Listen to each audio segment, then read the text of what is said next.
वाजून गेले. चल ना जाऊया आता, किती वेळ टाइमपास करायचा इकडे. हे बघ, हे असंच चाललंय तुझं. मी म्हंटल चल निघूया की तू अशी घरात बघतेस. थांब ग, थोड्या वेळाने जाऊया.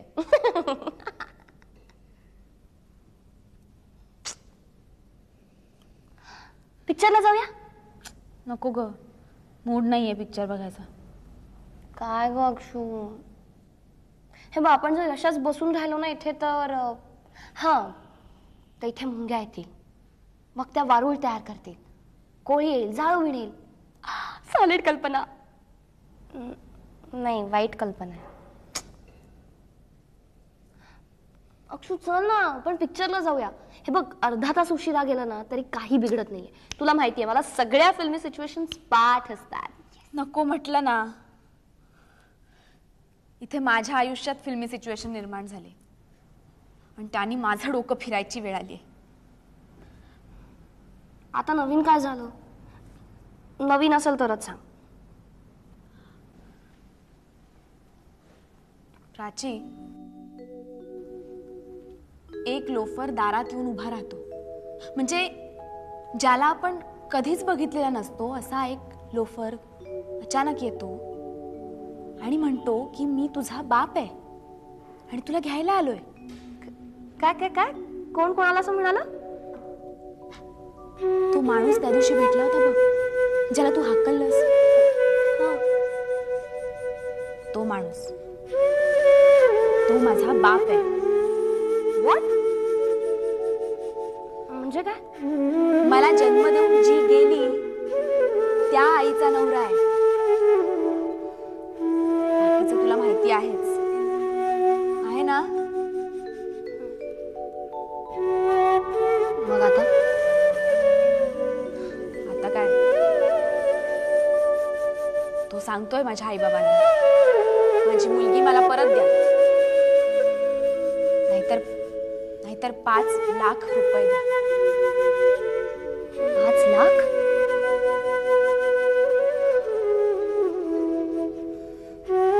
My goodness.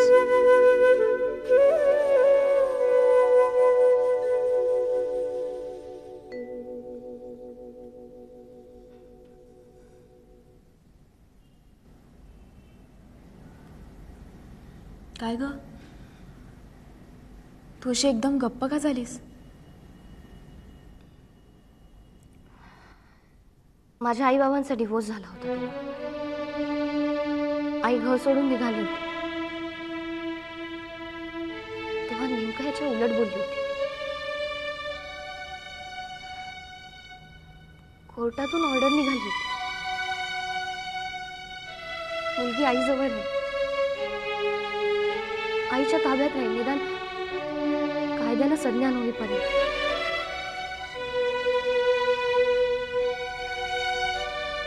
आई मला न घेताच निघाली. बाबांनी विचारलं तर म्हणाली की तुमची मुलगी मी आयुष्यभर का सांभाळू, आणि तिला मी सांभाळावं असं जर तुम्हाला वाटत असेल 5 लाख रुपये द्या. मुलगी देत नाही बाबा, मग 5 लाख रुपये द्या तिला सांभाळण्यासाठी. एक आई असं म्हणू शकते? एक बाप जर मुलीच्या बदल्यात 5 लाख रुपये मागू शकत असेल तर एक आई मुलीच्या सोबत सुद्धा 5 लाख रुपये मागू शकते. अक्षु, मी खूप लहान होते ग तेव्हा. आई गेली म्हणून मी खूप रडत होते. पण आई जी तेव्हा बोलली होती ना, त्याचा अर्थ मला आत्ता कळतो, मोठं झाल्यावर. मला वाटतं की तुलाही आता तो अर्थ कळला असेल. तुझ्या बदल्यात 5 लाख रुपये मागितले.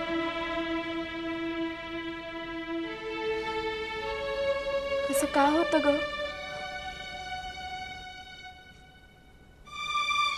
ज्यांचा आपल्याशी काहीच संबंध नसतो ती माणसं आपल्याला सांभाळतात, वाढवतात, संस्कार तिरस्कार करतात.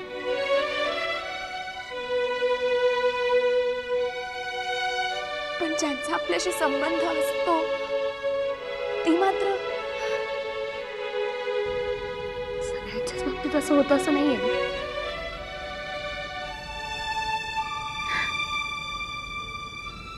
माझंच बघ.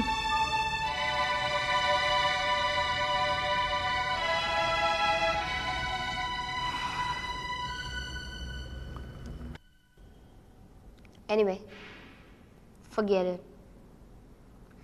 असं आपणच एकमेकींना सांगायचं. दुसरं आपण काय करू शकतो? थँक्स.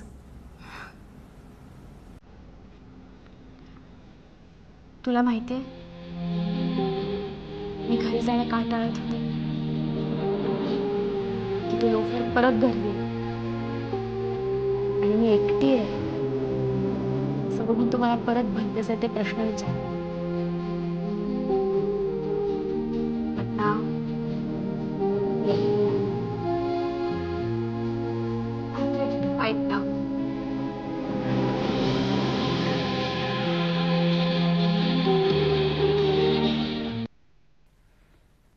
भावना,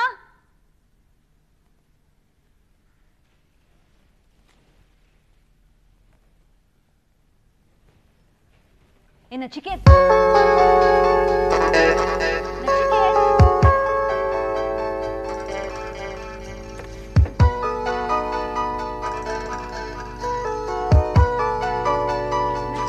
तू पेपर वाचायला थांबव ना.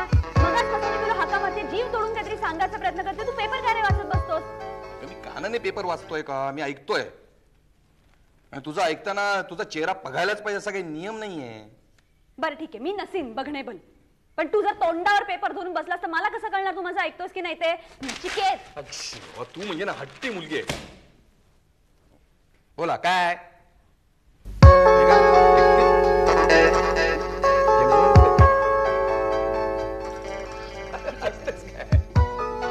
बाहेर असेल, त्याला तुझी सवय झाली आता. तर मला सांग, या दोघी कुठे आहेत? अगं म्हटलं काही अर्जंट काम नव्हतं, म्हटलं जा आणि ब्युटिफुल माइंड पिक्चर बघून घ्या. अरे अर्जंट काम नव्हतं काय, मला त्यांना एक असाइनमेंट द्यायची होती. एक नवीन स्टोरी करायची. पावसाळ्यातली मुंबई, तुंबणारी गटार, रस्त्यांमध्ये लपलेले खड्डे, रस्त्यांच्या जागी वाहणाऱ्या नद्या आणि एरवी भरधाव वेगाने धावणारी पण पावसाळ्यात एखाद्या 70-80 वर्षाच्या संधिवात झालेल्या म्हाताऱ्यासारखी डुगू डुगू संथ गतीने वाहणारी मुंबई. क्या बात. कशी वाटते तुला स्टोरी? कशी होईल? मस्त आहे, मस्त आहे, खरंच मस्त आहे आकांक्षा, मस्त स्टोरी.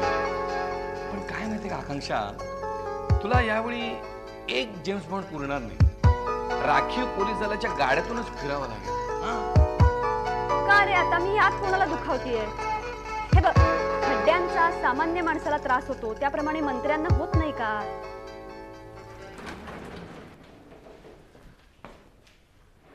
ए तू ह्याला काय सांगितलंस माझ्याबद्दल? 100 प्रश्न विचारतोय तो मला. त्याला सांगतो मी तुझा बॉस आहे, दुश्मन नाहीये.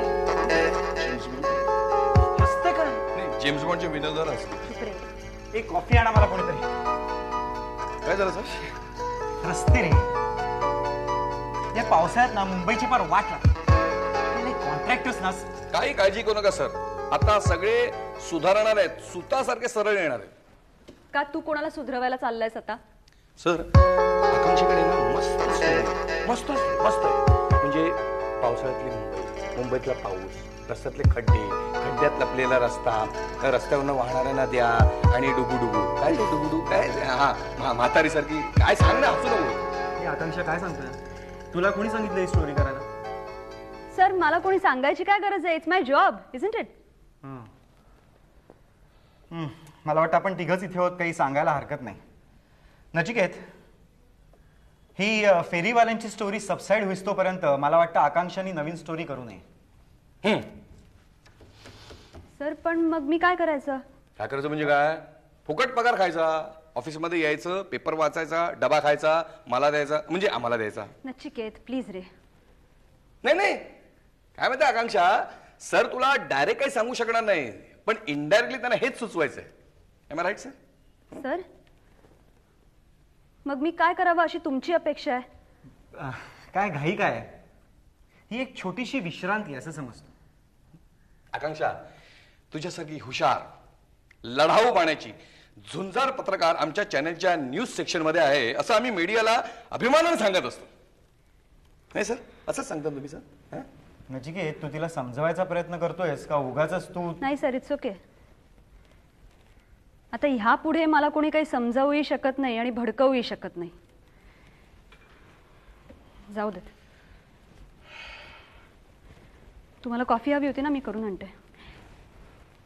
कुणाला काही खायला हवंय, मी तेही करून आणते. मला हवंय. हा, म्हणजे मला असं वाटतं आता ह्या पुढे मी याच कामांची जास्त सवय केली पाहिजे ना. करेक्ट.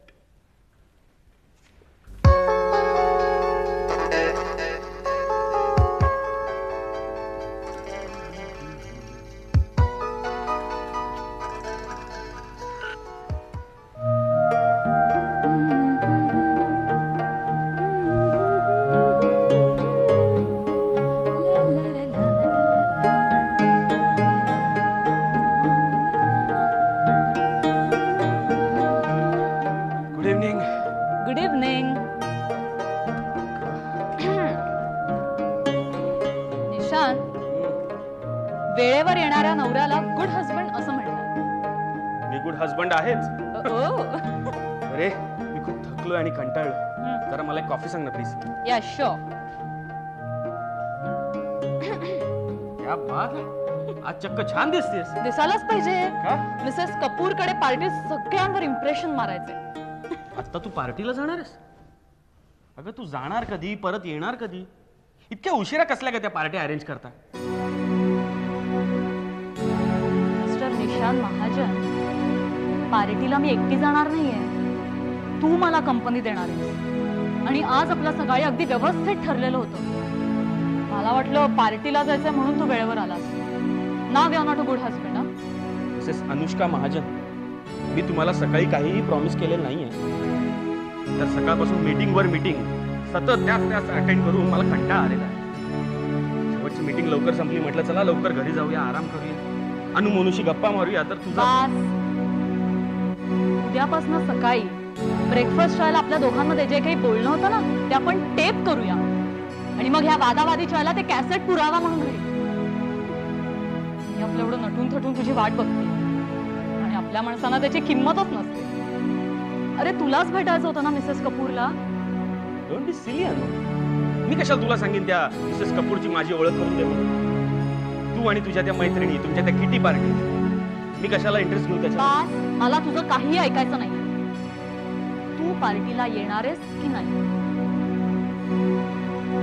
नाही ग, उद्याही माझं खूप हेक्टिक शेड्यूल आहे. हेक्टिक शेड्यूल, मीटिंग, हे नेहमीच आहे तुझं.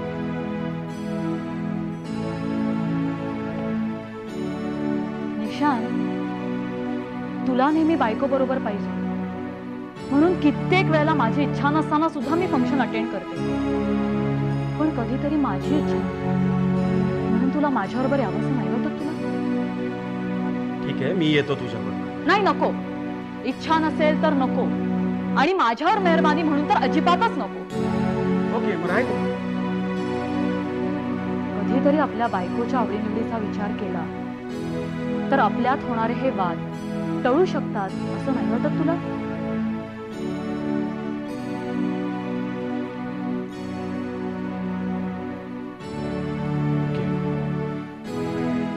Okay, forget everything. आपण दोघंच कुठेतरी लॉंग ड्राईव्हला जाऊ. ओके, चल, तू तयार हो, मी गाडी काढतो.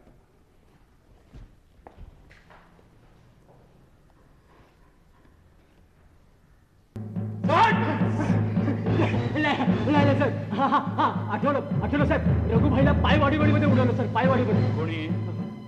सलीमच्या गँगने साहेब. मग कुठे नेलं, कोणी नेलं? साहेब पोलिसांनीच नेलं साहेब. मग मुर्दा ताब्यात घेतला? हो साहेब. मग काय केलं मुर्द्याचं? मग साहेब स्मशानामध्ये जाऊन जाळलं साहेब. अजून काय करणार साहेब? तू होतास तिथे? हो साहेब. कुठे? तुम्हाला घरी आणि नंतर स्मशानात साहेब. लाकडावर जाळलं की इलेक्ट्रिक मध्ये? लाकडावर साहेब लाकडावर. कोणाला जाळलं? कोणाला भाईला भाईला साहेब भाईला. कुठल्या भाईला? रघुभाईला साहेब रघुभाईला. रघुभाईला? साहेब साहेब नका मारू साहेब. रघुभाईला? नीट आठव, जाळला तेव्हा रघुभाईला पाहिलंस तू? बोला. काय झालं साहेब? मी रघुबाईच्या घरात होतो आणि स्पेशलात होतो साहेब. स्पेशलात रघुबाईच्या चेहऱ्यावर कपडा होता साहेब. त्याचा फेस काय दिसला नाही साहेब. आयुष्य फेस दिसला नाही. कपडा होता साहेब.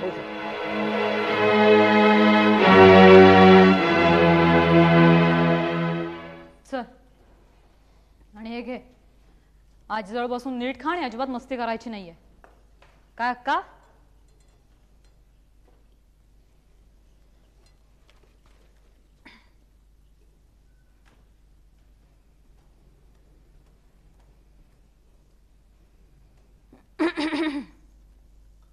काय कसं काय?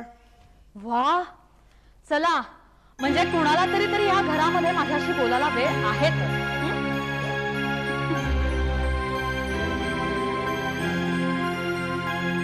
बाबा, मला काय वाटतंय, तुम्ही या घरात मी जरा जास्तच यायला लागल्यामुळे म्हणजे तुम्हाला सगळ्यांना आता माझा कंटाळा आला. असं बायकी आणि अशा टोमणेयुक्त चर्चा करायची असतील ना तर 10 मिनिटात तुझी आई येईल, तिच्याशी कर अशी चर्चा. तुझा येईपर्यंत स्वयंपाकाची तयारी कर ग. अक्का, अहो काहीतरी काम काय सांगताय तिला? अहो घरात साधी टाचणी पडली तर ती उचलायला नोकर आहे. असली कामं कशाला सांगताय तिला? वा, आता कोण टोमणे मारतय? जाऊन दे, पुढच्यापासून घरात येणारच नाही. असं करू नको, असं मुळीच करू नको. कारण इथून जाशील पुन्हा त्या निशांशी भांडशील आणि तोंड फुगून इथे येशील. पण बाबा, ह्यात पण तोच चुकतो. आता कालच बघा, काल आम्हाला मिसेस कपूरकडे पार्टीला जायचं होतं, अगदी व्यवस्थित ठरलेलं होतं. तू वेळेवर तयार झाली असशील आणि रात्री उशिरापर्यंत तो परतला नसेल, नाही का? नाही, तो आला पण त्याच्या लक्षातच नव्हतं. मुळात आधी माझ्या ओळखीच्यांकडे कोणाकडे जायचं असलं ना की त्याला तो कधी इम्पॉर्टन्सच देत नाही. आणि हे फक्त एकाच गोष्टीच्या बाबतीत नाहीये, अशा अनेक लहान सहान गोष्टीच्या बाबतीत तो कधी माझ्या मनाचा विचारच करत नाही. अगं पण अशा लहान सहान गोष्टी तू मनात कशाला घेतेस? हा, नाही, तुझं सगळं चांगलं आहे, घरदार आहे, नोकर चाकर आहेत, गाडी आहे, हे सुख आहे ना, ते बोचतंय तुला, दुसरं काही नाही. ठीक आहे, मीच मूर्ख आहे, मीच भांडखोर आहे, बास. नाही, अक्का ना असं म्हणायचं नाही. तिला असं म्हणायचंय की एनिवे, हे बघ, मी सांगतो ते नीट ऐक. एखाद्या नालायक नवऱ्याची बायको बनवून कष्टामध्ये दिवस काढणं फार सोपं असतं. काय? मी असं सांगतोय की एखाद्या नालायक नवऱ्याची बायको बनवून कष्टामध्ये दिवस काढणं फार सोपं असतं हो, पण एखाद्या कर्तबगार पुरुषाची बायको बनवून मन शांत ठेवणं फार अवघड असतं, नाही का? बरोबर. येस, तुम्ही बरोबर आहात बाबा. कारण काय, तुमचा अनुभव मोठा आहे ना. अगं मी हे जनरली सांगतोय ग, एक जनरल थॉट सांगतोय. मी काय कर्तबगार पुरुष कधीही नव्हतो, हो की नाही? आणि एका ठराविक मर्यादेपेक्षा जास्त नालायकपणा करणं मला कधीच जमलं नाही. अगं बाई, अगं हळू, जेवणाची तयारी करायला सांगितली साधी, एवढी आदळपट कशाला तुझी चालली आहे? हा, आणि हे बघ, या अवस्थेत फार श्रम बरे नाहीत हो. ते तू सांगायची गरज नाहीये मला, पहिला अनुभव आहे. उलटून बोलू नकोस त्या मोदी समोर, लहान मुलं लगेच अनुकरण करतात त्याचं. तिखट कुठं आहे? अगं त्या मधल्या खंडात मीठ आहे तिकडे. अगं तिखट कुठं आहे? तिखट काय ग, तुला नवीनच आलीस का घरात? हा, शोध ना तिथे जरा, सगळं यांच्या हातात द्या, मग हे अनुष्का बेताचं घाल ग तिखट. नाही, तुझा आत्ताचा मूड बघता जेवताना सगळी रडारड होईल हो आमची, म्हणून